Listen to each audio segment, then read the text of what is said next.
He, like the clothes he wore, was from another era, and the words he spoke proved it. I see our sheriff's winning personality has offended yet another newcomer. Are you all right, my dear? May I be of assistance? I took a deep breath and steadied myself.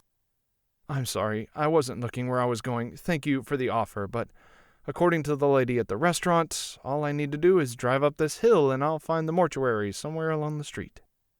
It's really quite a short stroll. I was heading that way myself to check on Lillian. It's rather depressing in there right now. She can't leave. Fortunately, our townspeople are not blaming her. Why on earth would they blame her?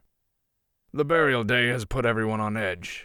It's but 39 days since the date on the letter, started by the last living crewman. They shouldn't be buried until after the 40th day. He smiled at me and straightened. If you will accompany me, I'll be happy to be your guide. His words were utterly cryptic. What would 40 days have to do with anything? At least the rain had not started again, and I walked beside him. If someone his age said it was a short walk, I saw no reason to waste the gasoline. I looked up the street as we came out of the parking lot. About half a block up the street, a tall, set-on-posts white neon sign showed the green lettering Evergreen Rest. A low, sprawling building that had once seen white paint was set back off the street. If you don't mind my asking, why must you wait 40 days before burial? Because of his cane and his age, our pace was not rapid. It is a custom our town instituted when a ship carrying the original settlers in 1858 wrecked off the coast and continued when a horrible logging accident killed a number of our men in 1876. Any time a major catastrophe claims so many lives, the prescribed 40 days are honored. Only World War I and World War II prevented us from observing it. Now this. His voice became grim. Was the custom begun because embalming wasn't practiced, and people held a wake for a certain length of time? Oh no, embalming was available here by 1876. It gave people time to grieve and to console one another. When was the last time this community was struck by disaster? It was 1974. The sea is a cruel master. A fishing vessel was overturned on the high seas. A Coast Guard cutter was able to retrieve the ship, but the bodies were lost. The state and the county weren't so involved with the remote area then.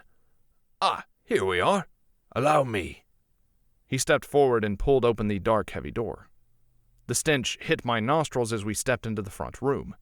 It was faint but undeniable, and I wondered how anyone could remain here all day. The carpet was a subdued celery color. The walls were white with wide-spaced green stripes running from floor to ceiling. Several landscapes in gold or heavy brown frames were on the walls. The chairs were heavy, dark wood upholstered in a light green. The matching carved tables were artfully strewn with an assortment of magazines, and one held the Bible. A probably in her 30s, stout, dark-haired woman emerged from behind one of the closed doors. Her stoutness, unlike the other townsmen, implied strength as she moved with a brisk athletic ability.